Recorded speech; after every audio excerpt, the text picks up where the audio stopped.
se llamaban tierra adentro. 12:54, vamos con ¿Y vos qué pensás? Con la columna del politólogo Aurelio Argañarás, Porque las que hoy ha titulado Los argentinos ante Europa. cosas empiezan a vaciar. Hola Aurelio, buenos días. Buen día, Marines, ¿qué tal? Bien, muy bien. Bueno, comencemos con el desarrollo de la columna, ¿te parece? ¿Cómo no? Bueno, la guerra de Ucrania, como todos los acontecimientos importantes que involucran a Europa, ha puesto a prueba el conocimiento y la visión que tienen los argentinos respecto a Europa. Esto para comprender un poco el tema, conviene remitirnos a un antecedente general. En la Argentina hay incluso estudios que lo prueban. Es menor la resistencia a ver el papel imperialista de Estados Unidos, o es mayor la facilidad con que los argentinos ven el papel imperialista de Estados Unidos en contraposición con lo que piensan cuando se trata de Europa. Cuando se trata de Europa es más difícil admitir el rol imperialista que cumplen en el mundo y particularmente en nuestro país.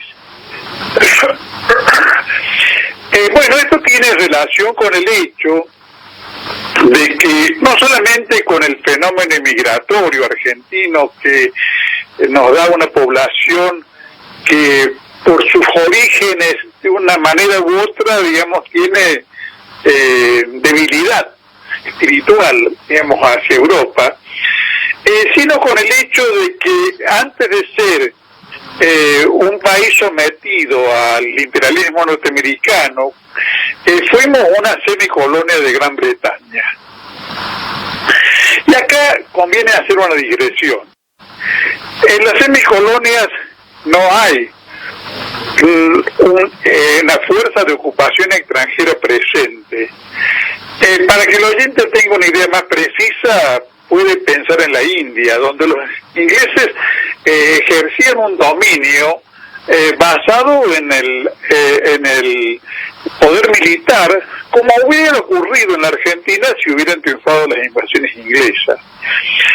Cuando se trata de una semicolonia, el país jurídica e institucionalmente es un país soberano, y en realidad el sometimiento se ejerce a nivel del poder económico y del sometimiento económico. Como no hay una fuerza de ocupación extranjera para asegurar que ese dominio económico perdure, aparece como instrumento de perpetuación de ese dominio el sometimiento cultural. O sea, la función ideológica, cultural, lo que se ha solido llamar la colonización cultural o la colonización pedagógica, ejerce en casos como la Argentina un papel enorme que no, claro, que no tiene en lugares donde el estatus es directamente colonial. Cuando el estatus es colonial, la presencia y el poder extranjero es visible, están las tropas. Claro, sí. Cuando no están las tropas, cuando el país jurídicamente es un país independiente, bueno, no está el dominio se ejerce de una manera mucho más invisible o menos evidente.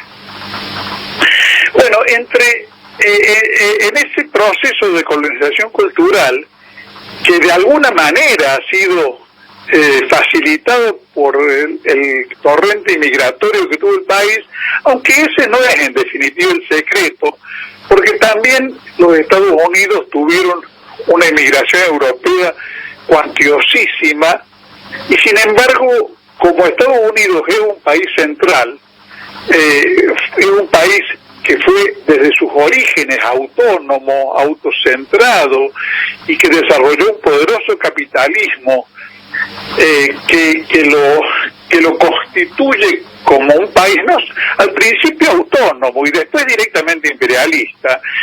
La inmigración europea en Estados Unidos se asimiló a las lógicas del sistema y de alguna manera se hizo norteamericana. En cambio, en la Argentina el fenómeno es más complejo. Digamos, hubo asimilación particularmente de las poblaciones provenientes de España y de Italia, pero siempre hubo un cencerro europeo que además era alimentado por el propio europeísmo de nuestras élites dominantes. No hay que olvidarse de que nuestras élites dominantes consideraban un acontecimiento mayor en sus biografías el famoso viaje a Europa. Eso de ese tipo de mentalidad hay muchos rasgos que perduran.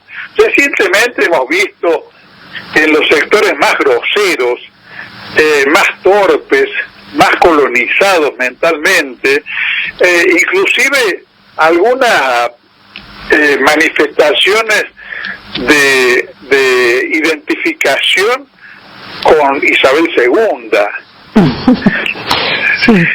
Una reina parásita, porque ni siquiera se puede decir de ella que ha sido una reina o digamos expresión de una monarquía activa y gobernante, para bien o para mal. En realidad las monarquías europeas hoy por hoy son casi todas parasitarias y decorativas. Sí. Entonces hay que ser muy cholulo o muy cipayo para conmoverse ante la desaparición de Isabel II, que es una especie de nulidad decorativa. Después hay una manifestación constante en los argentinos de ese culto por Europa, son las Torres Eiffel. Está lleno de argentinas y argentinos que sueñan con tener una foto, y si la han obtenido alguna vez la exhiben, parados con la foto, con la Torre Eiffel como fondo del paisaje. Nuestros juristas, nuestros constitucionalistas, oligárquicos y las propias élites políticas tradicionales del país han sido siempre admiradores de las instituciones inglesas y de la cultura francesa. De la cultura francesa habría que decir, así como una especie de nota marginal, que muchas veces se trataba más de la prostituta francesa que de la cultura francesa, pero bueno, es un detalle ese al pasar. Esta situación se ha expresado en la historia argentina muy particularmente durante las guerras mundiales, donde directamente existía una gran dificultad y se suponía por parte de los patriotas argentinos una lucha ideológica, política y cultural, impedir que la Argentina se inclinara hacia posiciones satelizadas hacia alguno de los bandos en pugna. He sabido cómo fue cuestionado Irigoyen por no haber participado en la Primera Guerra Mundial y haber defendido a muerte la neutralidad argentina y el derecho de los argentinos a morir en el país, o en tal caso a morir por causas más nobles que una disputa en la cual en realidad lo que se estaba poniendo en cuestión es la pugna por apoderarse del sistema colonial mundial por parte de unos países o de otros. En realidad no se jugaba ninguna causa noble para la humanidad, sino se estaba jugando el reparto del mundo. Y una cosa parecida, aunque mediada o interferida por los aspectos, digamos, monstruosos del hitlerismo, ocurrió con la Segunda Guerra Mundial, que en definitiva se jugaba lo mismo. Aun cuando Hitler tuviera, digamos, una especie de añadido, por llamarlo de alguna manera, pero ese añadido también ha sido subrayado por los triunfadores de la Segunda Guerra, que son los países que han sometido a la Argentina, porque Argentina nunca estuvo sometida a Alemania, está sometida mucho más a la influencia inglesa y francesa y después norteamericana. Han sido subrayados como no han sido subrayados nunca las horrorosas cosas que ha hecho Europa en África, y la Europa supuestamente culta y supuestamente democrática, particularmente Gran Bretaña y Francia. Ni hablemos de los holandeses en otra época, con sus crímenes coloniales. Pero todo eso es como minimizado por el público argentino digamos, sustituido por una especie de mito de Europa como una especie de ejemplo modélico para el resto de los países del mundo en civilización y cultura. Bueno, hoy por hoy eso se expresa con bastante claridad en la visión que se tiene del problema de Ucrania y particularmente del papel que está cumpliendo Europa en el conflicto de Ucrania. Inclusive yo diría que los más informados tienden y más preocupados por seguir los acontecimientos y adoptar una posición o hacer una reflexión sobre esto, tienden a ver a Europa como una especie de víctima de su sometimiento a los Estados Unidos, que está, digamos, sometiéndose a distintas dificultades, sobre todo por el tema de los precios de la energía y los alimentos, para ser solidarios con Ucrania y para no enfrentar a los Estados Unidos o no dividirse y adoptar una posición propia diferente de la de Estados Unidos en el gran conflicto que en realidad se libra en Ucrania por la hegemonía mundial. Un conflicto que tiene como un actor inmediatamente visible, además de la OTAN, a Rusia, pero que en realidad es un conflicto con el bloque euroasiático, con eje en China, porque como los Estados Unidos han declarado abiertamente que el enemigo principal, el enemigo estratégico de los Estados Unidos en el terreno de la economía mundial es China y no Rusia. Claro. Así es. Ahora, esa visión ignora que hay intereses muy definidos del mundo europeo en Europa Oriental, y que después de la caída de la Unión Soviética, los países de la Europa Occidental, de la Europa Atlántica, Francia, pero sobre todo Alemania, han transformado a Europa Oriental en una especie de semicolonia próxima. Alemania particularmente ha inventado algo que incluso algunos estudiosos llaman la deslocalización próxima. Esto de la deslocalización próxima es una palabra con la que es contrapuesta a lo que es la localización en economías asiáticas. Sabemos que durante varias décadas las empresas norteamericanas, los grandes monopolios norteamericanos y europeos decidieron trasladar una parte sustancial de su producción al Asia, particularmente a China, pero también a Vietnam, a Laos y a otros países, en búsqueda de mano de obra barata, que sea dicho de paso, era mano de obra barata calificada. En el caso de China, calificada por el exitoso programa de alfabetización y de educación técnica que había cumplido la revolución desde el año 49 en adelante.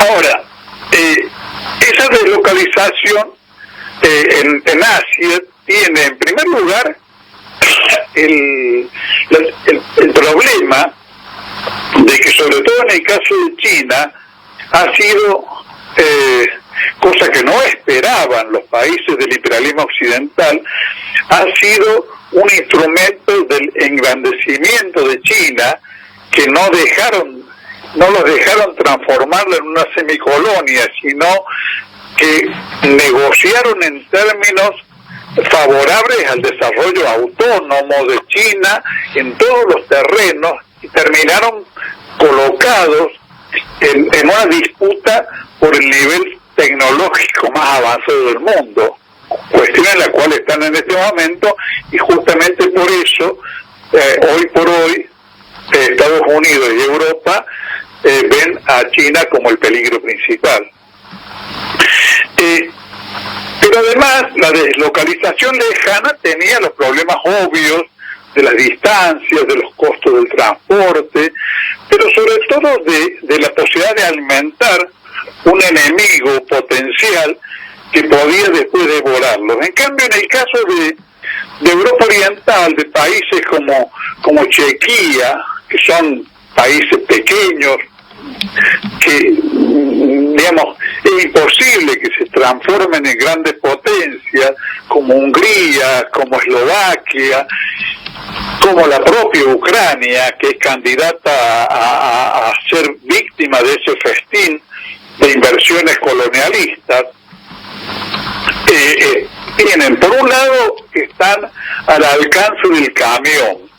O sea, lo que se produce, por ejemplo, en Bratislava, la capital checa, bueno, en camiones se puede llevar a Alemania. Y las diferencias de salarios son impresionantes. Para que el oyente tenga una idea, por ejemplo, un trabajador calificado en Ucrania puede ser contratado por un salario mensual de 180 euros. Casi una décima parte de lo que le cuesta a las empresas alemanas contratar a un alemán. Entonces, en realidad, en la ofensiva contra Ucrania, en la tentativa de apoderarse de los países exsoviéticos, los países imperialistas europeos, si bien siguen siendo, como siempre han sido después de la Segunda Guerra Mundial, un socio menor de los Estados Unidos, y de alguna manera toman a Estados Unidos como el policía del mundo, el policía protector del mundo imperialista, pero tienen intereses propios, no son seguidores inocentes. Cándidos, países que se solidarizan por Ucrania, por una especie de comunidad cultural europea, sino son comerciantes y capitalistas que están buscando mejorar la tasa de ganancia en países en los cuales el salario es muy inferior. Y eso es lo que están haciendo en Ucrania, eso es lo que los involucra en la guerra de Ucrania,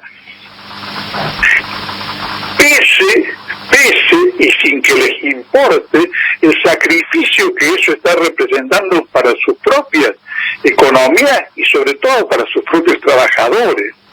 Porque la Alemania esta, de la cual lo que nos llega a nosotros es la eficiencia productiva, los altos niveles de precisión técnica que son propios de la industria alemana y que no son un invento, son realmente un nivel que ha caracterizado siempre a la industria alemana, pero durante mucho tiempo, de alguna manera, el capitalismo alemán conformó con sus trabajadores una suerte de bloque.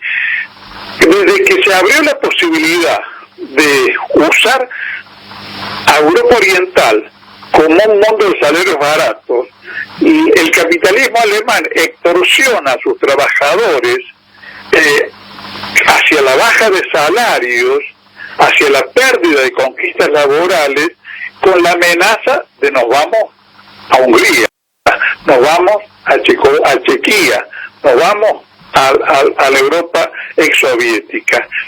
Y esa función cumple Ucrania en su perspectiva. Entonces, creo que todo esto, toda esta especie de esbozo que estoy tratando de hacer, digamos, si es atendido o si se incorpora a la reflexión de los argentinos, nos va a permitir tener una visión más madura sobre las realidades del mundo y en consecuencia saber ubicarnos de una manera más coherente en las coordenadas de los conflictos globales, donde se está jugando el destino de la humanidad en las próximas décadas.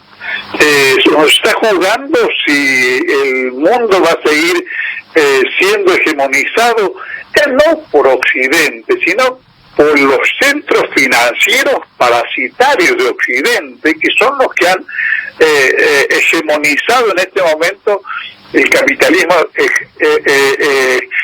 europeo y norteamericano. Así es. Una muestra de eso es que, por ejemplo, en el ex taller del mundo, Gran Bretaña, el 9% del Producto Bruto Interno lo generan las finanzas y la especulaciones financieras. Entonces, es un mundo que se ha tornado cada vez más parasitario, cada vez vive más a expensas del trabajo ajeno, del trabajo de los países de la periferia semicolonial y colonial, y cada vez vive menos de sí mismo. Pero en ese derrotero también ha sacrificado, aunque en menor cuantía que a los pueblos de los países de la periferia, a sus propios trabajadores. Por eso los trabajadores norteamericanos encuentran o creen encontrar en Trump una expresión de sus reclamos a la desindustrialización de los Estados Unidos. Y algo semejante ocurre en Europa cuando por las formaciones que se identifican como la derecha europea, como es el caso de Le Pen en Francia, resulta ser que encuentran el respaldo de numerosos trabajadores que ven en esas versiones una defensa de sus intereses en contra de los migrantes y en contra del traslado de la producción industrial y en consecuencia la pérdida de su trabajo a otros países. Bueno, creo que tener una visión de estas cuestiones para los argentinos es importante, y bueno, y a eso quiero contribuir en este caso. Bueno, muchas gracias, Aurelio, muy interesante el análisis. Creo que es una cuestión que se ve poco planteada, digamos, en nuestra realidad, y que tenemos que hacer el esfuerzo de que se integre a nuestra reflexión. Claro, para entenderlo. Gracias, un abrazo, Aurelio. Un abrazo, hasta el sábado que viene. Si quiere ver un tilingo, métase un rato en un bar y escúchelos conversar de huelgas y obreros vagos, y no pagan ni sus tragos si el dueño no quiere fiar.